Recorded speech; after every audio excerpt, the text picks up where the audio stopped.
Well, it's been a bit much to take in all at once, I can tell ye. Turns out those random rogues chasing Heinrich and his friends are a big bunch of chaos bastards. Still, that does make a lot of sense when I think about some of the things that's been going on lately. Silly boy. We'd always have helped him no matter what. But, well, I guess I can understand him wanting to try and protect us a little. Still, what's done is done. Least we can do now is offer them a bit of refuge while they work out their next plan. For now it's off to Kemperbad to do right by this cargo and, well, then off to Wittgendorf for this young lass we found.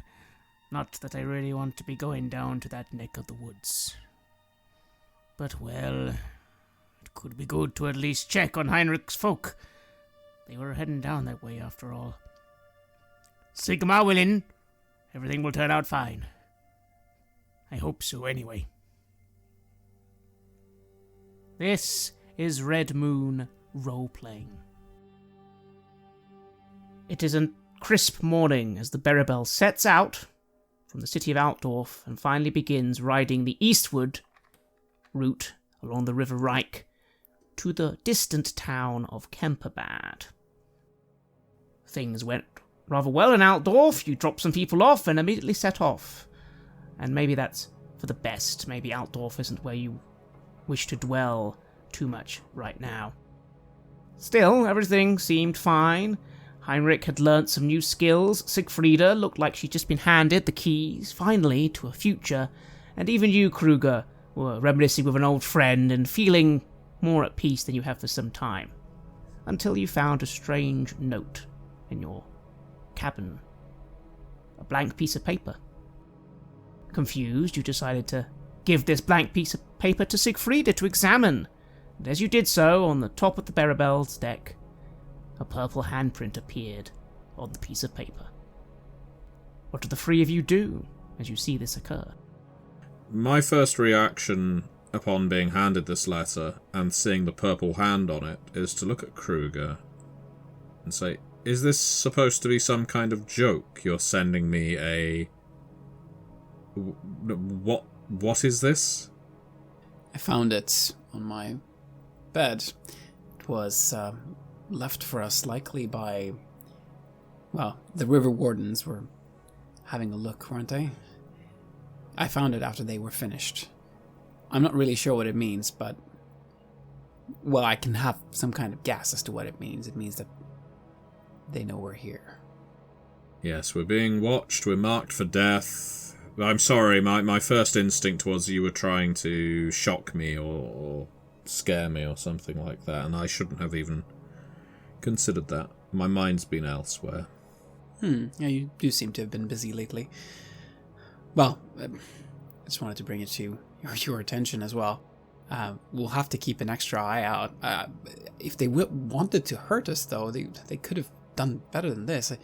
It's sending a message, but a message saying... Aside from we're watching you, what are we supposed to do? These fuckers. Just when everything seems to be...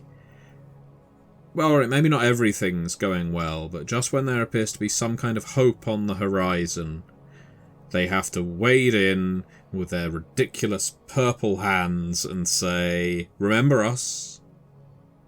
I don't know. Yes, you're right. If they wanted to hurt us, there would have been plenty of ways to do it. So they just want to warn us that we're still being watched, that they might be following us. Or they're trying to scare us into making a mistake, or...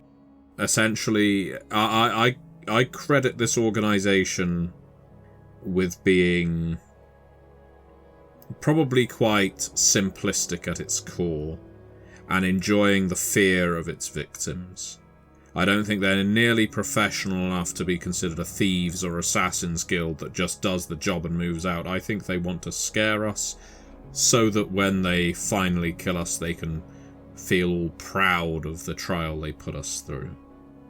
But I'm holding this message up now that the purple hand has appeared on it. As it's in the sunlight, are any other words appearing or anything like that? No other words. And interesting, you can see the ink. This must be some sort of special ink that is perhaps not visible until exposed to the air, and then suddenly it appears, because didn't he just say it was a blank piece of paper earlier? Interesting. You do notice, Kruger, though, that someone is right next to you, their head just on your shoulder. Rena. You don't know where she popped out from, but she just says, "So you've pissed someone off, have you? Oh dear. Mind you, though, I don't get it. If they wanted to kill you, why didn't they just kill you?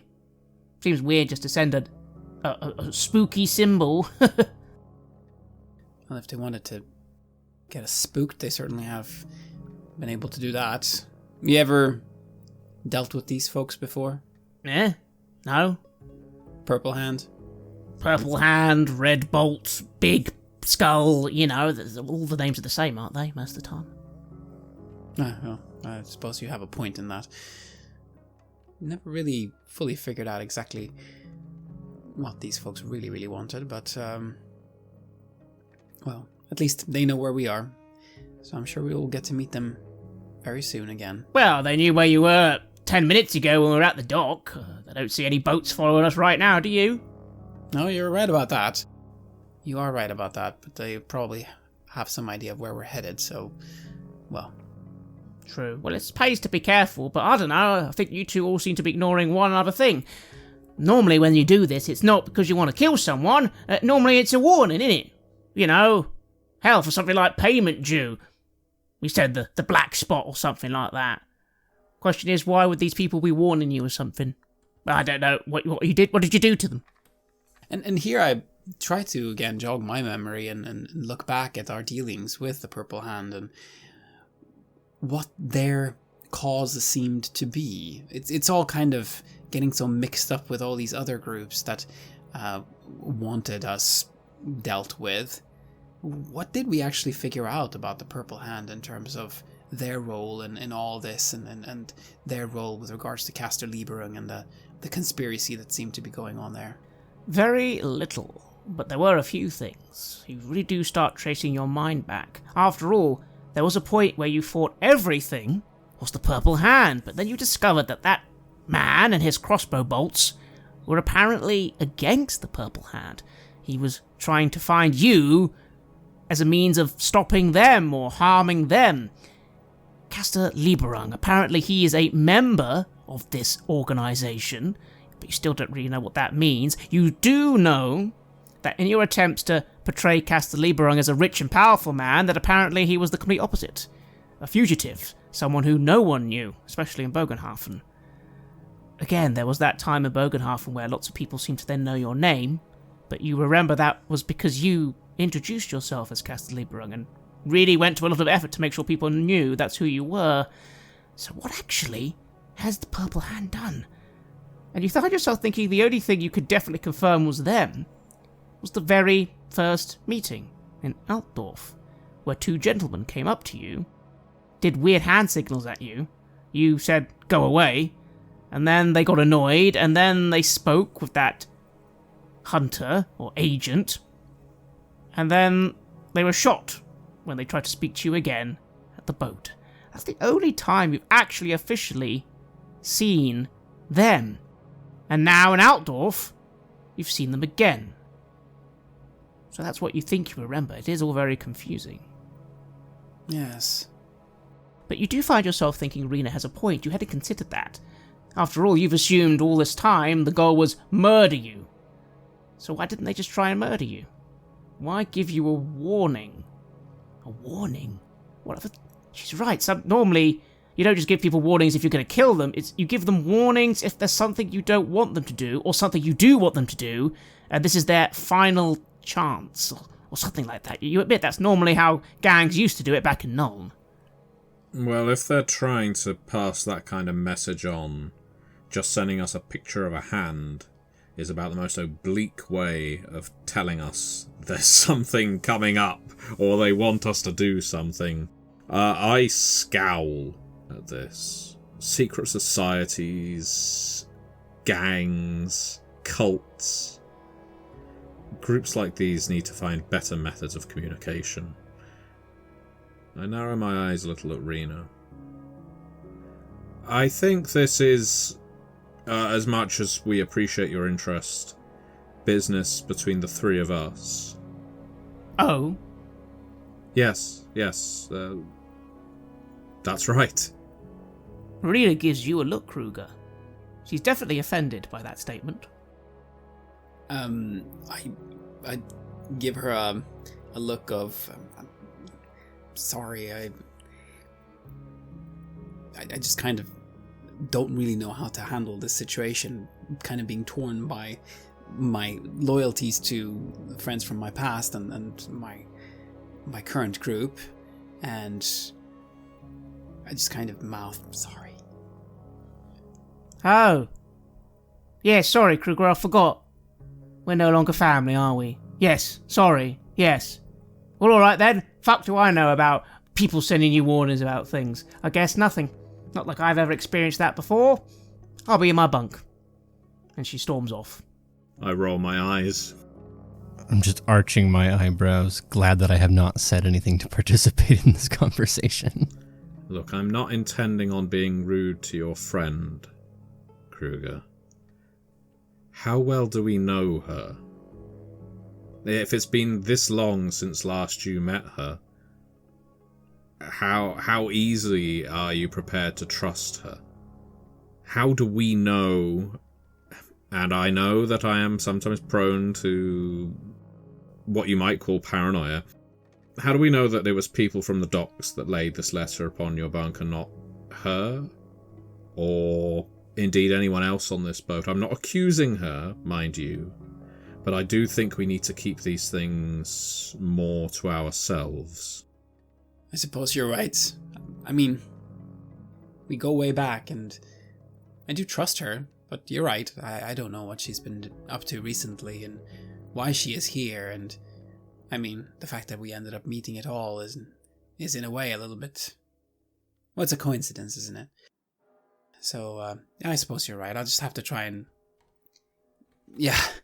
kind of mend things a little bit later. Just make sure that she doesn't feel too alone and abandoned here. I'll deal with that later. But for now, what we have here is something that we need to take some kind of action on, or at least decide what to do about this now. It is a warning, perhaps. I mean, that would make sense, yes? We're headed towards Kemperbad. We're going to make a stop in Wittgendorf. Are we not supposed to go there? Do they want me to come and join them? I mean, they seem very keen on Castor Lieberung joining them.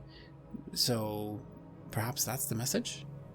I don't see how we could make any kind of decision without more information. Siegfried is right. If they wanted us to do something, they probably should have said so.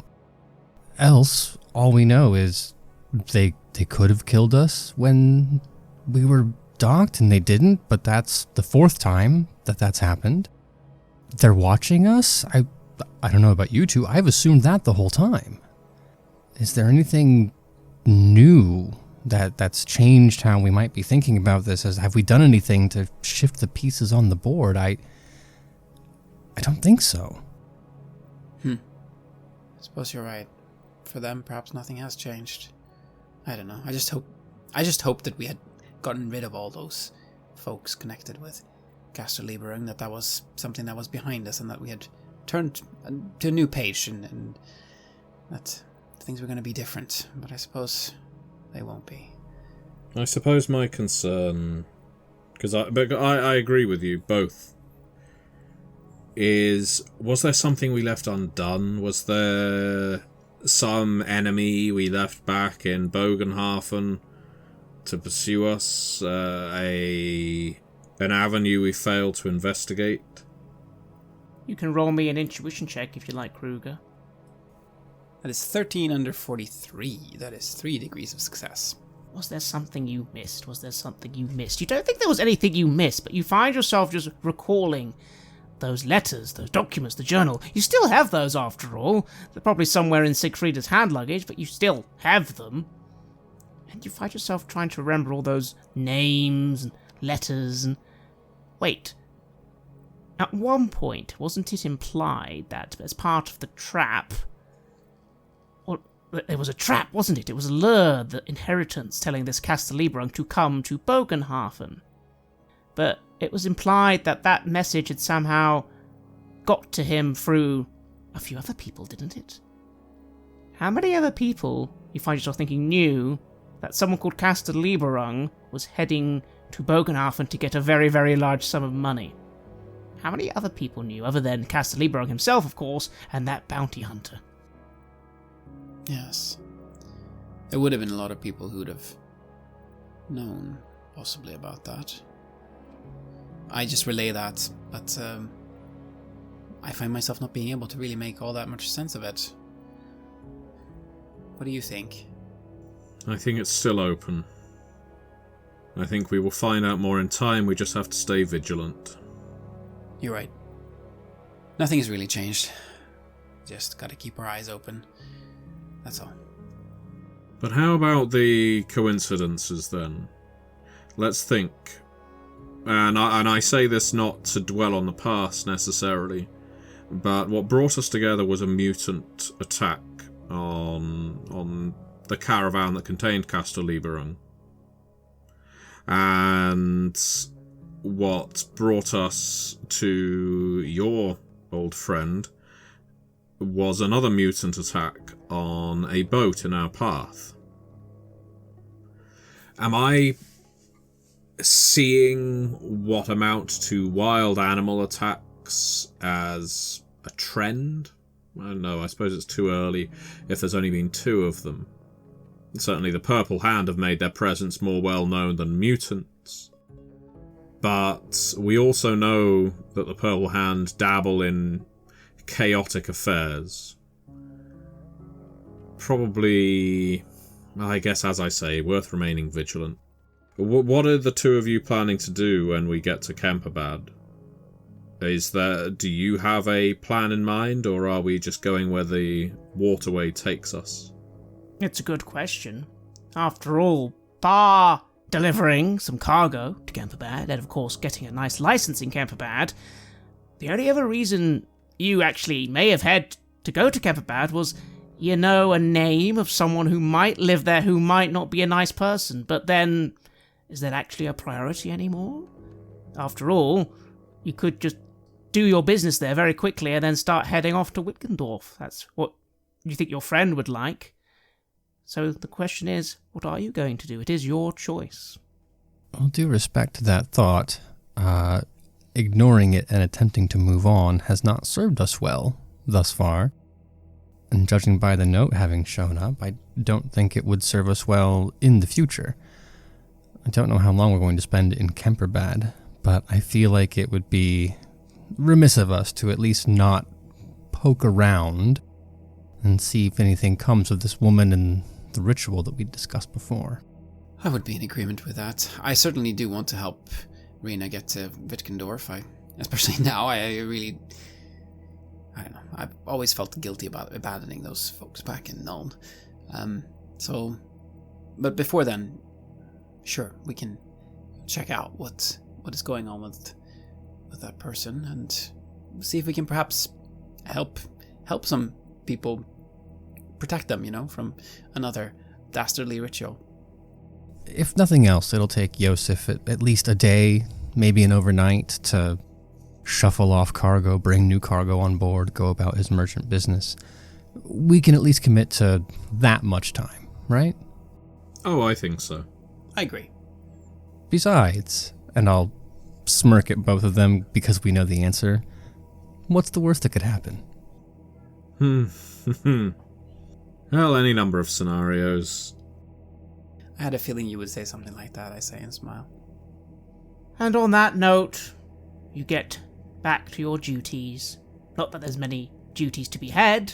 Bit of cleaning up on the boat, then leisure time for the most part. And so you begin your journey to the east of the River Reich. 4 days pass. This part of the river is very different from the Weisbruck Canal. Much wider. Much wider.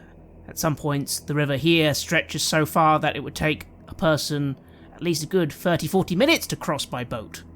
Plenty of space. The villages out here are sparser, far less of them, far less stops. And the woodlands, much thicker, more ominous looking. But 4 days pass with no major events.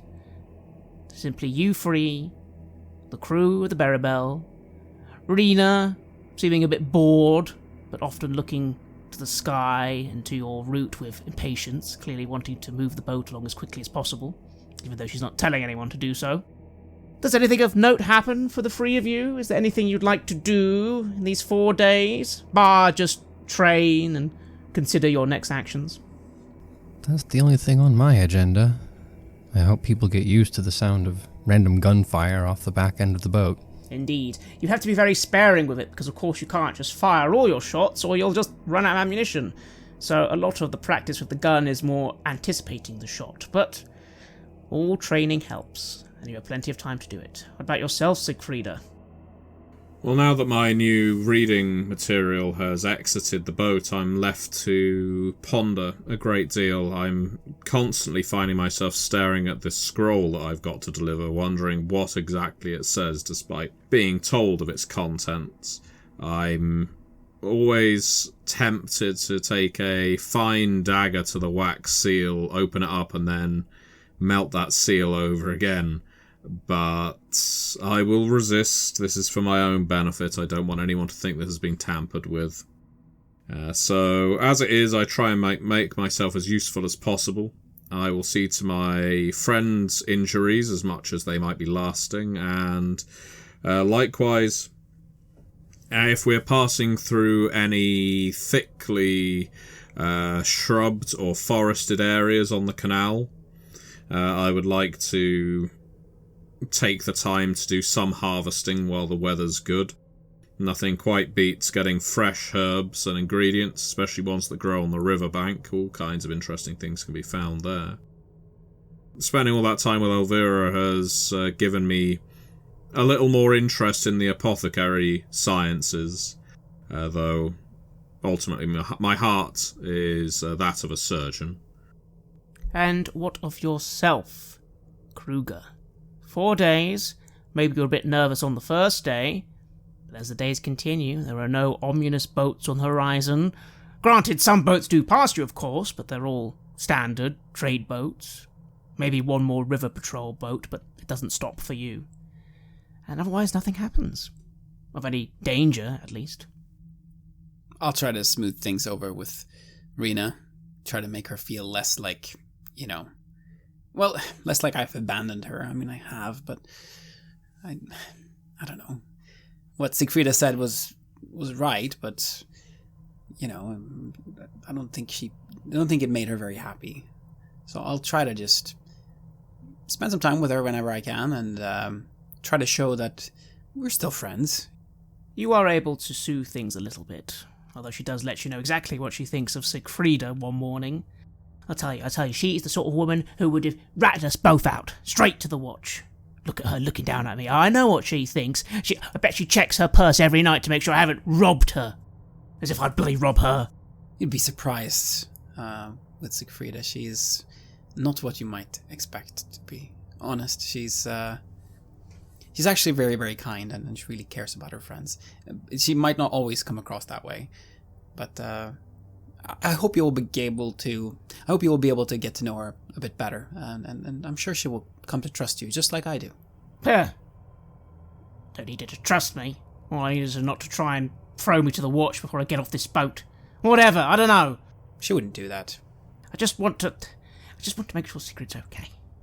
I know she's okay, but I just want to make sure, I have this bad feeling. And yeah, I just want to make sure. And then to get back to my own life. That's fair. That's fair. We'll get it done. Don't worry. We'll find her. Fine.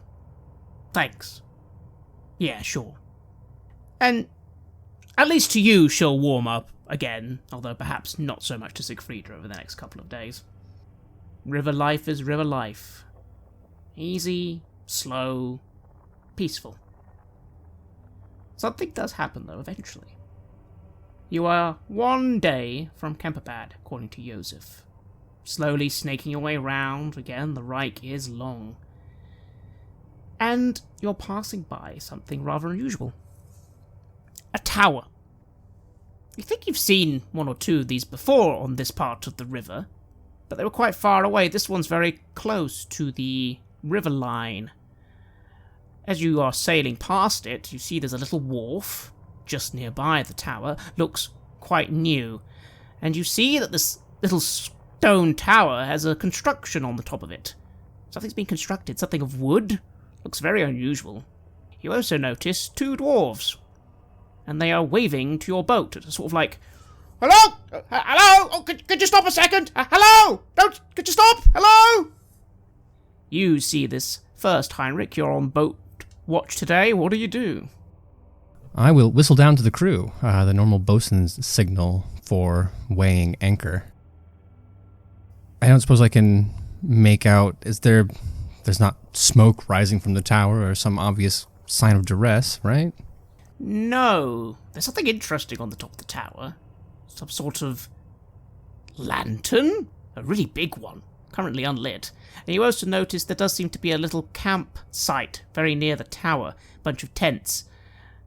But no alarms, no smoking fires, no. And as far as my information about dwarves is that they're short and they build oversized things, so I haven't the slightest clue what's going on, but at that point, we either stop and they seem insistent that we should, or we blow on into unknown danger. So once the boat starts to heave to a stop, I suppose I'll walk towards the front, standing on the bow, and holler a conversation between myself and these short of stature friends. Indeed. And so your boat slowly rocks up. Joseph seems a little confused, but not concerned, and the other crew, Walder and Grim, just do their jobs as normal. And you are the first to speak to these two dwarves. They are dressed in workman's clothes. One of them has a bit of a hammer on his back, and they both have sacks that they're carrying on their backs. And one of them steps forward, black-haired, big black beard. "Hello there, friend, Fingrim, this is my friend Belgol. What's the passage? What's the, how much is the current passage to, Kemperbad, Altdorf, anywhere, really? How much you charging?" Would I know that information? Like, do I know what Joseph would want? About 1-2 silvers a day, really. Currently taking hands for 2 silvers a day. Done! Deal! Let's get on board! You notice as they're coming on board, there's another dwarf starting to run towards them. She has no beard, she's a female dwarf, but has lots of black hair, wearing a cap, and you see her sort of running and saying like, "You two, what the... No, stop that boat! Stop those two!" Well, I suppose it would take us a moment to put the gangway down, so I don't think we'll have to throw the doors off, but I will raise both hands. Whoa, more than happy to take on passengers, but there's seems to be some confusion as to your traveling plans. Is there something the matter? Something going on? Fingrim and Belagol look behind them, annoyed and concerned, and say, "Never mind that, just get the... Oh, bollocks!" And this other dwarf finally catches up. "You two, back to camp, right now, or so help me, every dwarf hold I can get to, or you'll be in the Book of Grudges, I swear, on my forefathers." "All right. And the woman comes up. I'm so sorry. I apologise for those two. I'm sorry. They're heading back to work. They're not getting on any boats." No need to apologize, but is everything quite all right here? They seemed eager to avoid something, and I doubt it's this magnificent construction. Well, they were eager to avoid work, weren't they? No, unless I know he's a doctor. I don't really think we have any business with you unless, well, a doctor or, I don't know, or someone who's good at investigating things. I doubt it. I'm so sorry. Where's my manners? Angelus Isnbeard. Angelus Isnbeard of the Isnbeards. You probably haven't heard of them. That's fine. Angelus, it's a pleasure to meet you. We do have a doctor on board. You do? Yeah, what's the nature of the medical assistance you require? What sort of, how much we talking? I couldn't possibly say. She's a bit of a freelancer, but has been known to take on charitable causes. Hold a moment, and I'll wander over to the steps down to the lower deck or to the back of the boat, wherever Siegfrieda happens to be occupying herself, and summon her along. Siegfrieda, you are summoned. Yes, what is it I can do for you, I say, looking at the dwarf. Well, it depends on what you're charging. We haven't got too much coin at the moment. Well, that's quite all right. I'm not officially practicing yet, so I suppose any treatment I give you is... In terms of payment, it's what you think is fair. If you could look at someone in the camp, if that's not a good inconvenience... Well, it's up to Joseph if we can stop for long enough for me to disembark and enter your camp. Is the injury too bad for the person to be brought to the barge? Well, they're not exactly injured. It's more, well, I don't know. Sorry, that's why, if you're a doctor, yeah. No, it's quite all right. It's understandable. Might want to keep it private, especially if it's embarrassing. Heinrich Kruger, would it be possible to ask Joseph then to remain, for the boat to remain where it is while we have a look at this illness? I'm certain he wouldn't mind, if only for a little while yet. Yes, we'll try to keep this brief. Joseph shrugs and nods. Aye, we can stop for a bit. If you need to help some folks out, I'm always happy to help folks out. All right then, everyone, let's, maybe I could get some fishing done here. And Joseph is quite happy to stop the boat. What do the three of you do? This dwarf is keen for Siegfried to follow, but seems happy for you all to follow, if you wish, to go and investigate this camp near this tower. I'm actually quite keen for my friends to accompany because, again, I have something of a paranoid soul. We've already encountered mutants. If this person is going through some kind of mutation, I do not wish to be the only one facing it down with a scalpel. No, that's exactly where I was thinking as well. The fact that the dwarf is very cagey about it. It's not someone was crushed in an accident. It's very, very private and some investigate. I'm 100% on the same wavelength. Oh yes, I certainly want to keep my friends safe, so I will come along as well. And you make your way on land and begin moving to this camp. It seems a simple enough affair. About 10 tents, lots of equipment. Building equipment, rope harnesses, mining tools, and as you of course are close to the camp, you realise that what's on top of the tower is scaffolding. There's an awful bunch of scaffolding, a construction of some kind on top of the tower. You think the tower itself is originally a stone tower, but this is adding an extra bit on the top.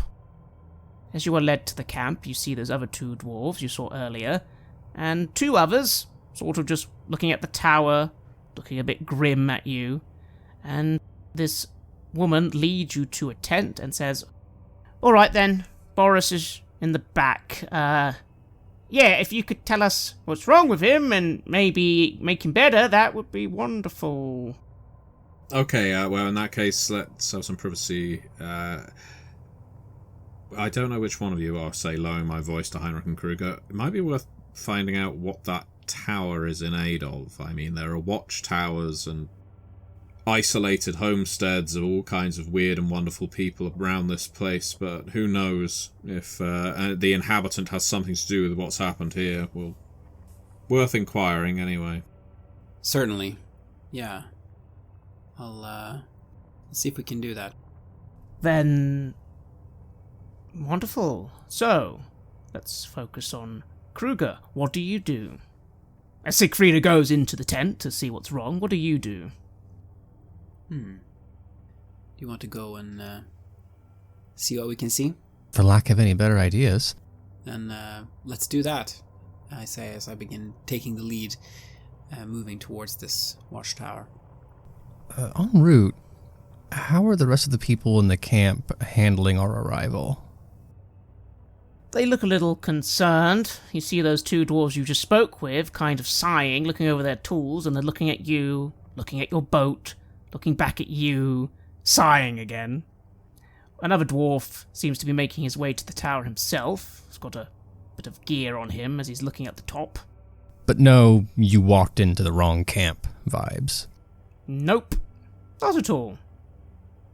They seem concerned about something, but they're not hostile or angry towards you. Well, that's a relief. All right, carry on. To the tower, then.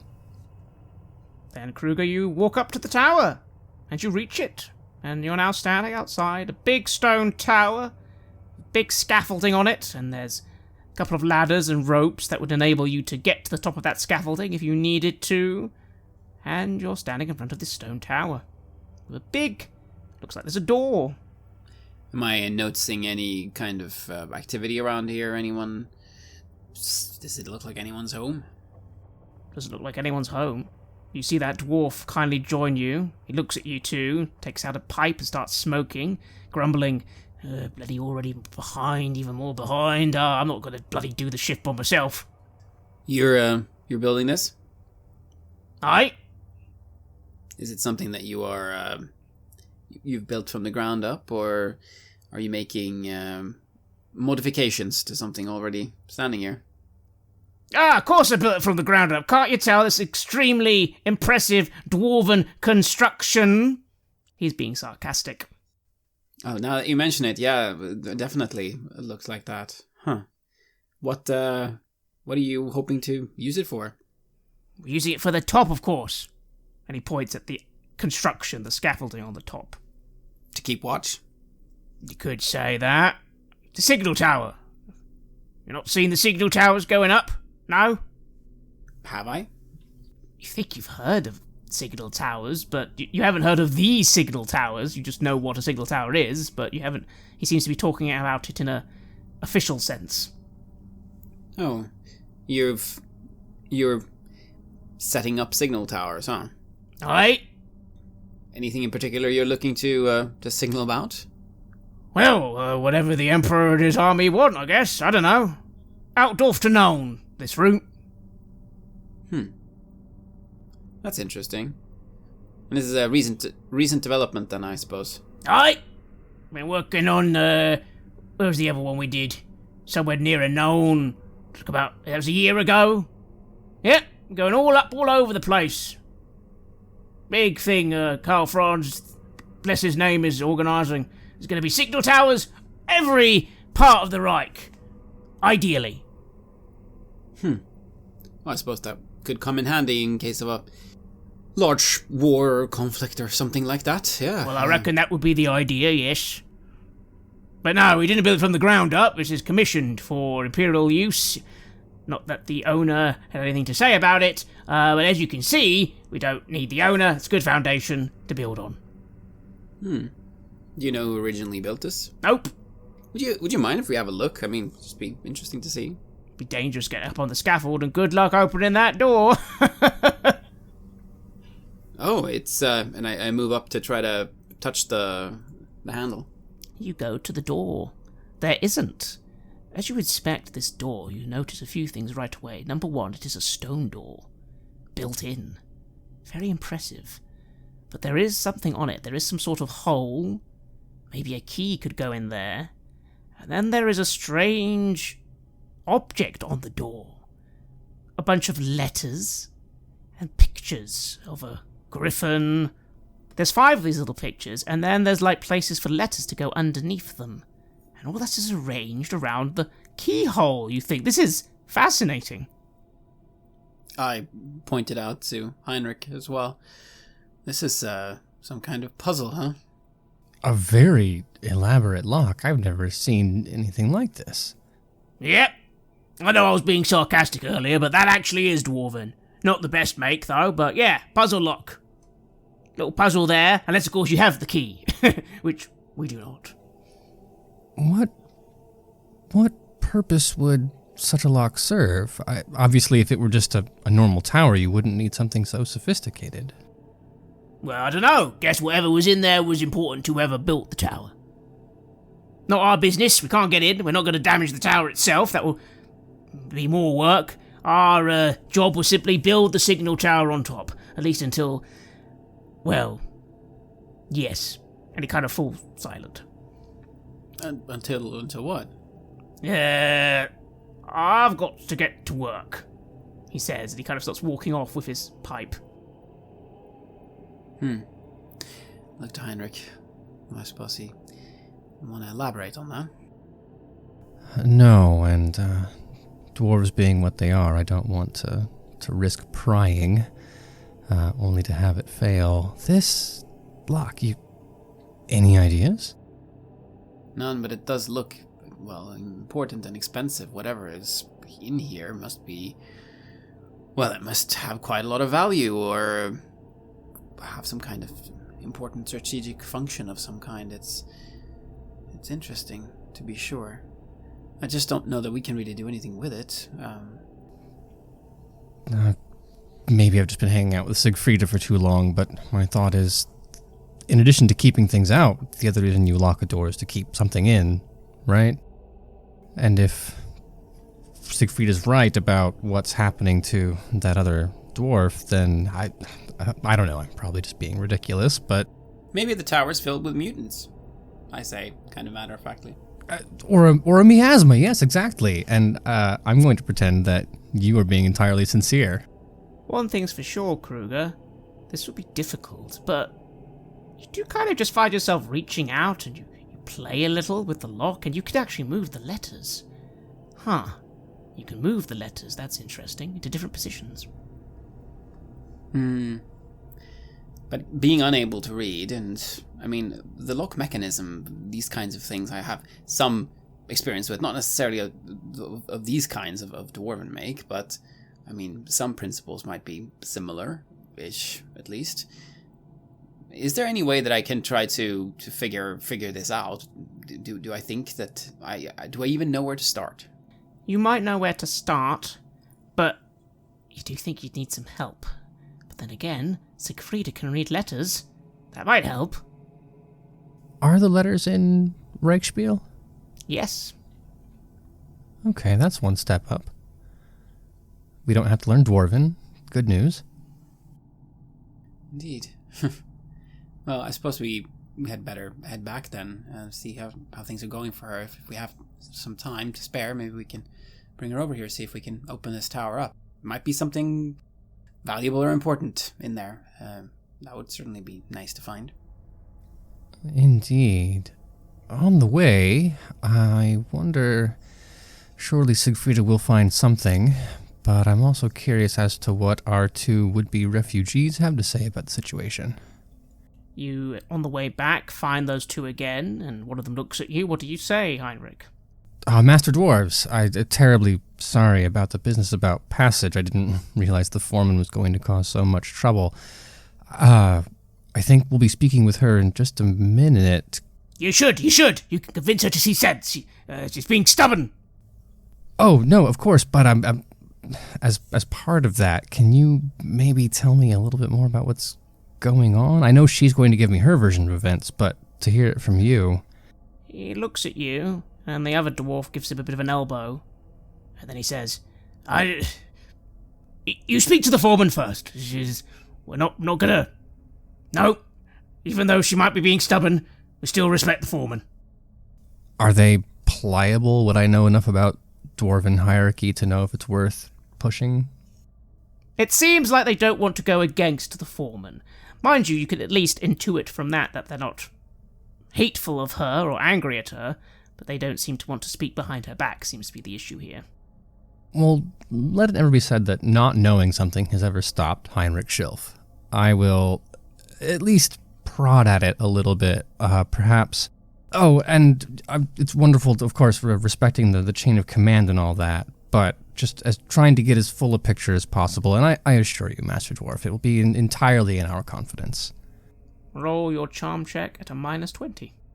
Hard and unsuccessful. I'm about 30 short of getting that to work.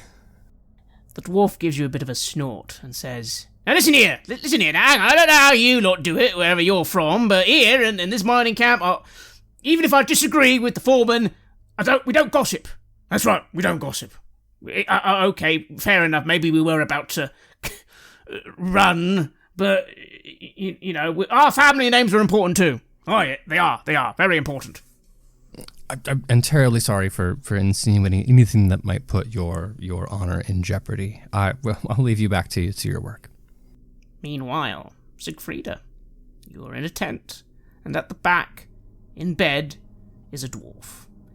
He has grey hair, a bit of an elder dwarf, although you can't remember. Can dwarves live for like hundreds of years? You think so? They're not quite like elves, but they still can live quite a long time. How old does that make this dwarf? You have no idea, but he seems older at least. And he seems to be very feverish and very quiet as you approach. The woman, Angelus, is sort of staying back just a little, but as you move forward, she moves forward with you and says, "So, alright, what do you think?" Well, I'm going to need to do more than just look. Excuse me, I try and ascertain, is the patient conscious? Yes. He sort of, his eyelids flutter to you as you come closer, and he says, I'll be just rest me eyes. I'll be back on the scaffold. Just rest me eyes. Yes, well, it's too much staring at the inside of one's own eyelids can be bad for your health. What's your name? Boris Goldhammer. Boris Goldhammer. That's an interesting name. And were you named after any of your relatives? He laughs, or at least tries to laugh at that. He found that very funny, apparently. Well, I'm glad you haven't lost your sense of humour now. It's probably for the best, before I actually examine you, for you to tell me what exactly you're feeling. You look like you have a fever. Is there a particularly concentrated pain anywhere on your body? And I go through the usual routine. Is this localized injury or illness? Is this all over? How long's he been suffering the symptoms?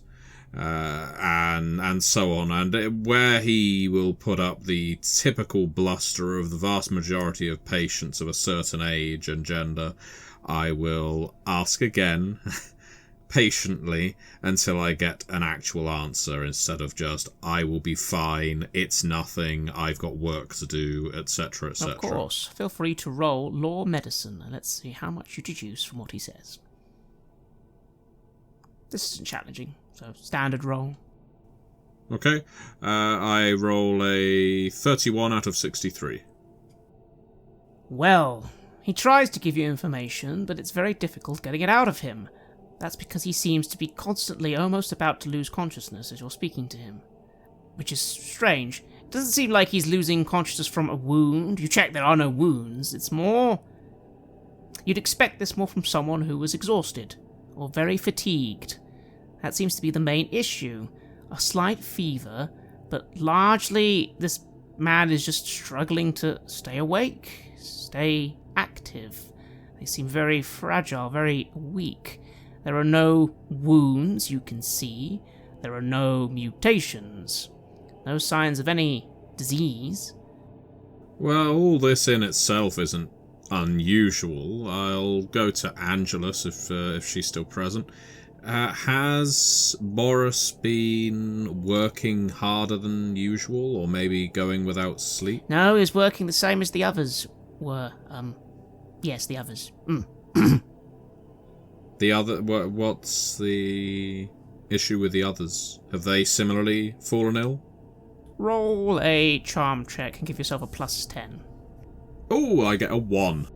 She gives you a bit of a squint, and she says... You're a proper doctor, right?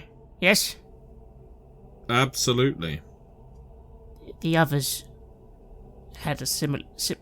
He was working fine, and then the others, they suddenly said they were very tired, very sleepy, and then he's the last one, of course, because the others are gone. I'll lower my voice so that the patient can't hear. They've died. I don't know if they've died. I just know they're gone. As in, what, they wandered off? As in, they vanished. There were 12 of us just a week or so ago. I bite my lip, I know superstitions. Obviously, I know magic exists. I know the will of the gods exists. But I don't want to immediately attribute this to nonsense. And I repeat, again, low, so that Boris doesn't hear and get alarmed. Vanished. You mean vanished without trace, or vanished and left a trail into the wilderness? Vanished without trace, I think. I don't know. It's all happening very quickly. Lower your voice. We don't want to alarm... Oh, thank you for telling me I don't want to alarm our staff. She looks a bit annoyed at that. I've only been a foreman for 40, 50 years, so sorry. And I'm sure you do a wonderful job, but if he's at risk of disapparating, I think it's maybe best to not worry him. Vanish without a trace, all right? Okay. Well, as I say, I am a physician, or at least well on the way, so I can say quite confidently that this isn't a normal symptom of sickness. And I say that confidently with my hands on my hips and a nod. People don't tend to just disappear. I agree. Well, I'm glad you concur with my findings. But then, well, what's wrong with him? This is the others were like this. You know, obviously some of the others were a bit younger. One of them dropped his hammer one day and it made an accident. And again, I know accidents happen on work sites, but we're good seasoned dwarfs. We've been doing this for a long time. We're not just a fresh new crew. And then... again, I don't doubt it. Thank you. Good. I don't know. We're already behind schedule because of this, and I'm not a moron. Like, if this keeps happening, yeah, of course we'll go. I mean, the others are already asking for danger pay. They think it's a curse or something, or this place is, maybe elven magic or something in the woods. Bloody elves, probably. Listen, we cannot be sure that elves are behind every wrongdoing in the world, as much as the evidence might point to that being the case. The question I suppose I have for you is, were they all working in the same location? And is anyone else who was working in that exact location? I need you to think carefully about the site these vanished individuals were working in. Is there anyone who has not yet exhibited symptoms of that? Or is Boris quite literally the last of that particular crew? I suppose he's the last at the moment. Again, literally just last night there were 2 more people here. Well, in a sense, that's good. It means that the risk is contained. We have to treat this, if you like, as an infection, a disease. And if we know that he's the only other person to exhibit symptoms, the rest of your crew, the rest of the dwarves here, need to maintain a safe distance from him. That includes you. And my companions and I can consider exactly what might have occurred here and how to prevent it from occurring again. In terms of preventing him from vanishing, I have some incredibly archaic treatments that may work, but at this time I don't know the root cause of his companion's disappearance, and so I would more or less be assigning placebos. That is to say, medicines and tinctures that make him feel good and may solve the problem, but really have no bearing on the condition that he's suffering from. Well, do tell me if I'm losing you at any point. No. If you can help out, Boris, that's great. And all right, if you're offering to actually help out, all right, it goes against everything my mother used to tell me. But I suppose we could use some help. Okay, we could use some help. It would be appreciated. What did your mother used to tell you? If you need to ask for help, we've done something wrong. Well, that remains to be seen, I suppose, doesn't it? Well, she was quite a stern woman, but then again, she had to be, had to kill an awful lot of goblins with that hammer she had. Well, let's take our first actions. I need you to do 2 things for me. One is make sure that there's no other dwarves living in proximity to this tent or operating in the place that he and the rest of the crew were building, constructing, mining, whatever it was you were doing here. The second is I need some weights with chains. Alright. And she goes and leaves the tent, beginning to gather these things and obey your commands. And so, Siegfrieda, you exit the tent and see Heinrich and Kruger coming towards you. What do you say to them? Well, we can't escape these things, can we? No. No, I think they have a tendency to find us. And I look to Heinrich. Is it what we thought it was? Well, now I'm interested to see what you encountered. I've been told that a number of dwarves in this... What are they doing? Are they a construction team? Yes, a signal tower. Well, a number of them have just vanished into thin air. As in, quite literally... disappeared. No footprints, no mark to show where they've been. They got ill and then they vanished. Is that what you found? We found a tower. I mean, they're building on top of a tower that was constructed previously. That was locked with some fairly intricate dwarven lock construction that looks way too, well, I wouldn't say advanced, but it's a very serious lock on just a tower. There's probably something in there of great value or significance. It's some kind of puzzle mechanism, pictures and letters. But no, as we met with the two dwarves who, trying to get passage out, they were quite adamant that we speak to the foreman and no one else. So, disappearing. That's new. I honestly have no idea. This isn't a medical issue. This is a magical concern, as far as I'm aware. But in case there is a medical route to it, there are some things we can test.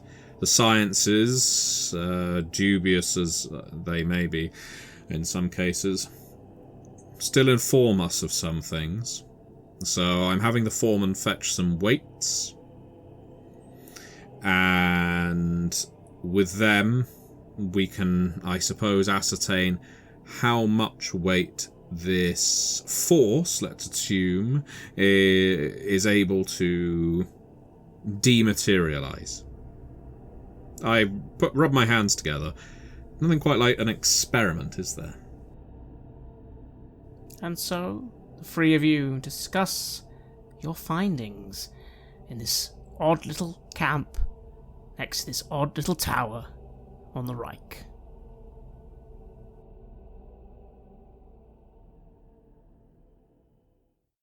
You have listened to an episode of Red Moon Roleplaying, where we play the legendary campaign The Enemy Within for Warhammer Fantasy Roleplay 4th Edition, published by Cubicle 7. In the second part of the series, we are tackling Book 2, Death on the Reich. Joining us as players in this series are none other than Aaron Hammonds from Queen's Court Games and our dear friend Matthew Dawkins. The music was made by Flowers for Body Snatchers, Wordclock, Metatron Omega, Aegersonus, Apocryphus, Halgrath, and Northumbria, featuring a number of collaborations with other artists, and was used with permission from their label, Cryochamber. Check out their website at cryochamber.bandcamp.com or their YouTube channel for some moody dark ambient for your gaming table. We would like to give massive thanks to our champions of the Red Moon, Martin Heuschober, Nastasia Raulerson, Simon Cooper, David, Julia, Camilla, Bob Lange, Julián, Cameron, Antxon, and Graham Barey for their generous support. And we would of course also like to thank all of our other patrons. Without your support, the show would not be possible. If you want to support our work, please check us out on Patreon. You can get access to bonus campaigns for Cult of Indy Lost and Coriolis there, as well as get early and raw access to all of our recordings. You can also hear your name read on the show as a champion of the Red Moon, as well as play Cult with us. Most importantly, that support is what keeps the show going, so do check us out there. Thank you again for listening, and remember, Skaven are definitely not real.